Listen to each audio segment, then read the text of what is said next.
สบายดีพี่น้องข้าพเจ้าอยากจะนำเอาบทเรียนเกี่ยวกับพื้นฐานชีวิตคริสเตียนซึ่งกล่าวผ่านมานั้นก็มีเรื่องการกลับใจใหม่การบังเกิดใหม่ความสัมพันธ์ใหม่และการเอาชนะการทดลองแต่บัดนี้อยากจะกล่าวถึงการเป็นพยานแน่นอนเมื่อเฮาเป็นบุตรของพระเจ้าเฮากลับใจใหม่เฮาบังเกิดใหม่เฮามีความสัมพันธ์ใหม่แล้วสามารถเอาชนะการทดลองได้โดยพระวิญญาณบริสุทธิ์ทรงช่วยเฮาโดยอาศัยพระคำพระเจ้าแต่พระเจ้าต้องการอยากจะให้เฮาเป็นพยานเกี่ยวกับชีวิตของเฮาเมื่อพระเจ้าอวยพรเฮาเมื่อพระเจ้าไถ่เฮาเมื่อเฮาพ้นจากผีจากมารพ้นจากการสาปแช่งพ้นจากกิเลสตัณหาพ้นจากความผิดบาปกลายเป็นบุตรของพระเจ้ามีชีวิตใหม่เป็นชีวิตที่เต็มไปด้วยพลังอำนาจเต็มไปด้วยพระพรเต็มไปด้วยสันติสุขและเต็มไปด้วยความสื่นสมยินดีแต่คนอื่นโอ้ลำบากพี่น้องจะสังเกตชีวิตเฮาเองก่อนที่เฮาจะมาเป็นลูกพระเจ้านั้นชีวิตมีปัญหามากมายเฮาแก้ไขบ่ได้แต่เมื่อเฮาได้ต้อนรับพระเยซูคริสต์เฮาได้รับชีวิตใหม่และชีวิตใหม่นั้นเป็นชีวิตที่อัศจรรย์คือมีสันติสุขมีความสุขสมยินดีมีความหวังมีความมั่นใจแต่ว่าชีวิตเก่าบ่แม่นเด้ชีวิตเก่านั้นวุ่นวายสับสนมีปัญหามีความย้านแต่ก็มีมารซาตานที่รบกวนตลอดดังนั้นเมื่อเฮาได้สิ่งดีแต่คนอื่นอาจจะคนไกลตัวอาจจะเป็นอ้ายเอื้อยน้องอาจจะเป็นพ่อแม่ อาจจะเป็นสามีภรรยาหรืออาจจะเป็นคนอื่นที่เฮาเฮ็ดเวียกด้วยซึ่งคนเหล่านั้นยังอยู่ในอำนาจมืดอำนาจมารน่าสงสารพี่น้องน่าสงสารคนเหล่านั้นซึ่งเขาบ่มีทางออกข้าพเจ้าพบหลายคนที่มีปัญหาซึ่งถูกมารซาตานรบกวนเจ็บไข้ได้ป่วยแต่ข้าพเจ้าแนะนำให้คนเหล่านั้นให้รู้จักกับพระเจ้าและพาคนเหล่านั้นต้อนรับเอาพระเยซูคริสต์หลังจากนั้นชีวิตของคนเหล่านั้นได้รับพระพรได้รับการเปลี่ยนแปลงหลายคนที่ข้าพเจ้าเคยนำพาเขาให้รู้จักกับพระเจ้าข้าพเจ้าบอกอย่างสี่เรื่องการเป็นพยานคือเวลาข้าพเจ้าพบพี่น้องคนหนึ่งซื้อขมวนความจริงเพิ่นบ่ทันได้เชื่อพระเจ้าเพิ่นพาเมียเพิ่นมารักษาอยู่โรงหมออยู่ปักเซมื้อนั้นข้าพเจ้าได้เดินทางไปปักเซประมาณ17 ปีผ่านมาแล้วประมาณปี1995ประมาณปี1995 96ประมาณนั้นเพิ่นพาเมียเพิ่นนั่นมาแต่หมอบ่รักษาเพิ่นเองนั่นชื่อว่าขมวนเมียเพิ่นนั่นชื่อยะมื้นและข้าพเจ้าขึ้นไปพักเคือนเดียวกับเพิ่นคือเฮือนเสียงก่อนแล้วถามเพิ่นว่าสิไปโรงหมอป่ะเพิ่นว่าบ่สิกลับบ้านบ่ไปรักษาวะบ่เป็นปัววะเพิ่นว่าหมอบ่ปัวเด้เอาเป็นหยังเพิ่นว่าเป็นพยาธิหลายอย่างเพิ่นว่ามาไขหลังก็เจ็บตับก็เจ็บปอดก็เจ็บกระเพาะก็เจ็บหัวใจก็มีปัญหาข้าพเจ้าว่าน่าสงสารเนาะเป็นหลายอย่างแท้แต่เจ้าสิเป็นหรือบ่เป็นฮอดมื้อตายก็ตายอยู่แต่ถ้าตายแล้วถ้าเชื่อพระเจ้าแล้วไปสวรรค์ได้หรือว่าถ้าเชื่อพระเจ้าแล้วพระเจ้าให้ดีก็ดีได้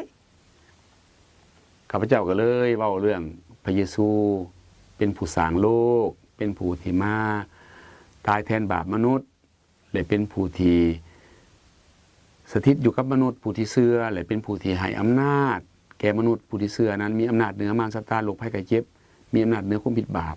แล้วข้าพเจ้าก็พาเพิ่นรับเชื่อและขมวนกับเมียก็รับเชื่อหลังจากนั้นข้าพเจ้าก็อธิษฐานให้พระเจ้าช่วยเพิ่น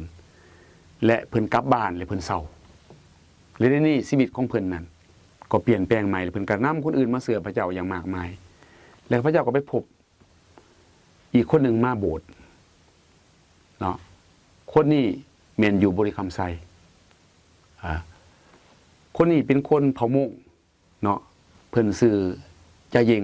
พระลูกสาวเพิ่นเสียงวางผีเขาเสียงวางน่ะเป็นคนที่เป็นนักเรียนอยู่ม .4 นี่แหละม .3 ม .4 แต่ว่าผีเขาเลยแก้สินแก้เสือมาตรงเรียนพ่อนี่ก็คล้ายหน้ามาปัวก็บ่เศร้าผีก็ไปเฮ็ดใส่แม่อีกแม่ก็ถูกผีเฮ็ดอีกเป็นบ้าอีกพ่อก็ถูกผีเฮ็ดอีกเบิดเงินแล้วไปหาไผก็สวยบ่ได้เลยมีคนแนะนำมาหาพระเจ้าเพิ่งมาหาพระเจ้าข้าพเจ้าก็เลยแนะนำให้เพิ่นแต่เพิ่นก็ได้รับเสื้อแล้วเพิ่นก็ได้ผมจริงเพิ่นเสื้อตั้งแต่อยู่บ้านแล้วแต่เพิ่นมาเพื่ออธิษฐานเพื่อให้พระเจ้ารักษาลูกเพิ่นและนี่ลูกสาวเพิ่นดีแล้วจังซั่นการเป็นพยานนี่หมายถึงเฮาเว้าถึงสิ่งที่พระเจ้าทรงกระทำเพื่อเฮาคือพระเยซูได้มาสิ้นพระชนม์ไถ่บาปเฮาและพระเยซูขึ้นจากตายเพื่อเฮาและพระเยซูนั่นก็อยู่กับเฮาและนำพาชีวิตเฮาการเป็นพยานหมายถึงการเว้าถึงพระเยซูที่เป็นผู้ตายไถ่บาปให้เฮาเป็นผู้ชนะความตายและขึ้นจากตายและผู้ได้เชื่อพระเยซูแล้วได้เป็นลูกพระเจ้าและได้ชนะผีชนะมารและชนะลูกภัยไข้เจ็บดังนั้นการเป็นพยานคือการเว้าถึงชีวิตของเฮาซึ่งพระเจ้าสอนอย่างเฮาและเฮาเว้าสิ่งนี้ให้คนอื่นฟังเพราะว่าคนอื่นก็มีปัญหาคือกันฉะนั้นการเป็นพยานนี่จึงเป็นเรื่องสำคัญแต่พระเยซูบอกเฮาจังไดในหนังสือกิจการบทที่1ข้อ8และท่านทั้งหลายจะได้รับพระราชทานฤทธิ์เดชเมื่อพระวิญญาณบริสุทธิ์จะเสด็จมาถึงพวกท่านและพวกท่านจะเป็นพยานฝ่ายเฮาในกรุงเยรูซาเล็มตลอดทั่วแคว้นยูดาห์กับแคว้นซามาเรียและจนถึงที่สุดปลายแผ่นโลกนั่นแสดงว่าพระเยซูบอกว่าพระวิญญาณจะนำเฮาให้เป็นพยานเป็นหยังไงให้เฮาเป็นพยานเพราะว่าคนอีกมากมายบ่ฮู้พระเจ้าและเขายังอยู่ในความบาปอยู่ในความตายอยู่ในความมืดอยู่ใต้อำนาจมืดอำนาจมารและพระเจ้าฮักคนเหล่านั้นและเมื่อพระเจ้าซอยเฮาแล้วพระเจ้าก็อยากให้เฮานี่ไปบอกคนอื่นเรื่องของเรื่องและพระเจ้าก็ให้สิทธิ์เฮาบัดนี้พระเจ้าบอกเปโตรอยู่ในหนังสือมัทธิวบทที่16ข้อ19ว่าเฮามอบกระแจสวรรค์ให้พวกเจ้าถ้าพวกเจ้าจะผูกมัดสิ่งใดในโลกและพระเจ้าจะผูกมัดในสวรรค์ถ้าพวกเจ้าจะปล่อยสิ่งใดในโลกแก้สิ่งใดพระเจ้าจะแก้ให้หลุดในสวรรค์นั่นแสดงว่าเฮาผูกมัดผีมารได้แล้วปลดปล่อยคนที่ถูกมารเบียดเบียนได้สัตว์เฮามีสิทธิ์เฮามีอำนาจของพระเจ้าให้เฮาและอีกตอนหนึ่งพระเยซูกล่าวในมัทธิวบท28ข้อ19ถ้าทั้งหลายจงไปจงเฮ็ดให้คนทุกชาติเป็นลูกศิษย์ให้เขาบัพติศมาในพระนามพระบิดาพระบุตรพระวิญญาณบริสุทธิ์และให้เขาสอนเขาให้รู้จักทุกสิ่งที่พระเยซูสั่งไว้และอีกตอนหนึ่งพระเยซูกล่าวในหนังสือมัทธิวบท24ข้อ14ว่าก่อนพระองค์เสด็จมาครั้งที่2ข่าวประเสริฐเรื่องความพ้นของพระเยซูนี่ต้องประกาศไปถึงคนทุกชาติเพื่อให้คนทุกชาติได้ยินข่าวประเสริฐและให้รับเอาพระเยซูดังนั้นการประกาศข่าวประเสริฐนี่จะมีหมายสำคัญด้วยบ่อนใดที่มีการประกาศข่าวประเสริฐพระเจ้าจะเหตุการณ์อัศจรรย์จะมีการหายโรคจะมีการขับไล่ผีและจะมีการปลดปล่อยคนติดเหล้าติดยาติดการพนันพระเจ้าก็สิปลดปล่อยคนถูกผีรบกวนพระเจ้าก็ปลดปล่อยครอบครัวที่บ่มีความสุขครอบครัวผิดกันเถียงกันพระเจ้าก็ปลดปล่อยให้หักกันดังนั้นการเป็นพยานนี่คือการนำเอาข่าวประเสริฐนำเอาความพ้นโดยพระเยซูนั่นไปบอกคนอื่นให้คนอื่นฮู้ว่าพระเจ้าสอยเฮาแล้วและพระเจ้าต้องการอยากสอยคนอื่นด้วยและเขาสามารถรับได้มาถ่ายบท10ข้อ32ว่าให้รับพระเยซูต่อหน้ามนุษย์พระเยซูจะรับผู้นั้นและในหนังสือโรมบท10ข้อ9ใจเฮานี่เชื่อว่าพระเยซูนี่เป็นพระเจ้าและมาตายแทนเฮาปากเฮาก็เว้ารับเอาและเฮาพ้นดังนั้นการรับเชื่อบ่ยากคือพาคนนั้นสารภาพบาปต่อพระเยซูและรับเอาพระเยซูเป็นผู้ไถ่บาปให้และรับพระเยซูนั้นเป็นเจ้านายเป็นผู้นำในชีวิตและจากนั้นพระเยซูก็ยกโทษให้พระเยซูก็ประทานพระวิญญาณบริสุทธิ์ให้และพระวิญญาณก็นำพาคนนั้นเพื่อชีวิตของคนนั้นจะเป็นชีวิตที่มีพลังเป็นชีวิตที่รับพระพรดังนั้นการเป็นพยานสำคัญหลายซึ่งทุกคนจำเป็นต้องเป็นพยานเพราะถ้าเฮาเป็นพยานแล้วพระเจ้าจะอวยพรพระเจ้าจะให้บำเหน็จถ้าผู้ใดพาคนอื่นมาถึงสวรรค์นี่อยู่สวรรค์ผมมีการกินเลี้ยงอยู่หนังสือลูกาบท15ข้อ7และข้อ